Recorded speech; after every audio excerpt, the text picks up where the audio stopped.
It's week 13. There's less than 3 weeks in the course. Can you believe that? I just got through going over the annotated bibs, and I'm actually very impressed. All of you did well. Okay, some did better than others, but I think everybody got at least a B who completed the project thoroughly. Everybody got a B, and there were quite a few A's. So to me, it seemed like the class has citing well underway. The few of you that didn't, I sent you a podcast today to help you with that.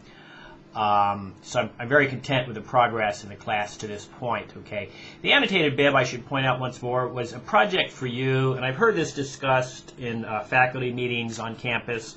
Well, you know, why do we need to teach students how to do an annotated bib? It's not a useful skill. It's not anything they'll, do in their real lives. Okay, I don't think that's the point at all. I think the point is to help you get organized, to cause you to do the research, to help you move through this process of writing a paper. All right, so I'm teaching you mechanisms to not procrastinate, and I'm causing you not to even be able to procrastinate by the way I've laid out these assignments, by the way I've unfolded this project for you. You have to complete each step of the project by a certain time, and voila, you get ready to sit down and write the research paper, and you're actually ready. You're ready to write it.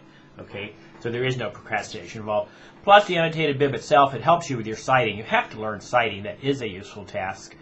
You'd be surprised in life where you're going to be citing papers, that kind of a thing. The other issue, of course, is that it allows me to look at your research, it allows me to look at the level of your site at this point, and it helps you kind of just get organized. So you're a certain place in the process now.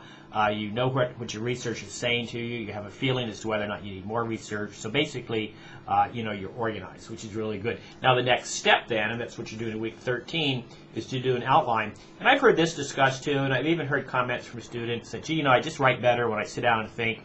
And that's great. I really understand that and respect that. And when you're an experienced writer, it's really, really true, okay? But when you're writing a 5-page paper, particularly a 10 or 20-page paper, like you'll be writing W233, outlines are critical because they keep you organized, all right? They keep you from wandering off the topic. They keep you from going back in circles. You'd be surprised the number of papers I read that just make no sense because they go in every which different direction at one time. And if the student had written a good outline and then followed that outline, they'd be in much better shape. So once again, the purpose of the outline is to cause you to reach another point in the process by a certain deadline. Okay, so you can't procrastinate. This particular outline causes you to also write your thesis statement, so I get a chance to look at your thesis statement and give you some input on that. And your thesis statement is actually very critical to developing your outline because your thesis statement unfolds in exactly the same direction that your paper unfolds in. It covers the exact same content that your paper is going to cover. So the thesis statement and the outline are very, very closely related, very critical. And I've got a good website for you to look at from Indiana University about how to write a thesis statement, so I want you to review that again, please. And I'm looking forward to a detailed outline. With a detailed outline, you'll know how much material you actually have for your paper. You'll know how much material you'll need. You'll know what you're going to accomplish in the paper. This is a 5-page paper. Remember, we've covered this before. There's about 3 paragraphs per page. You can take out one for the intro, one for the conclusion. Don't forget they're going to look pretty similar.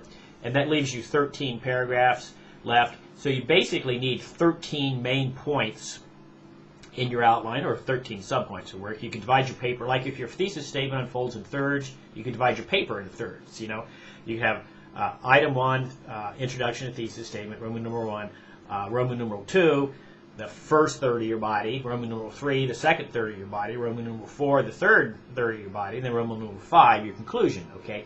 Then you could break those Roman numerals into the subpoints, and how you're going to unfold your introduction, what your thesis statement will look like, what are your first couple of body paragraphs going to be, what are your next group of body paragraphs going to be, what are some of the details in those body paragraphs. So this helps you think through your paper in a logical fashion, reflecting the thesis statement. It helps keep you on track, and then when you're ready to sit down and write your paper, then it does become a creative process. Okay, so to keep this short, I'm going to end now. If you have any questions during the week, I think we're all up to date. I know I'm up to date on the grading. I'll be completing the grading, the discussions this week.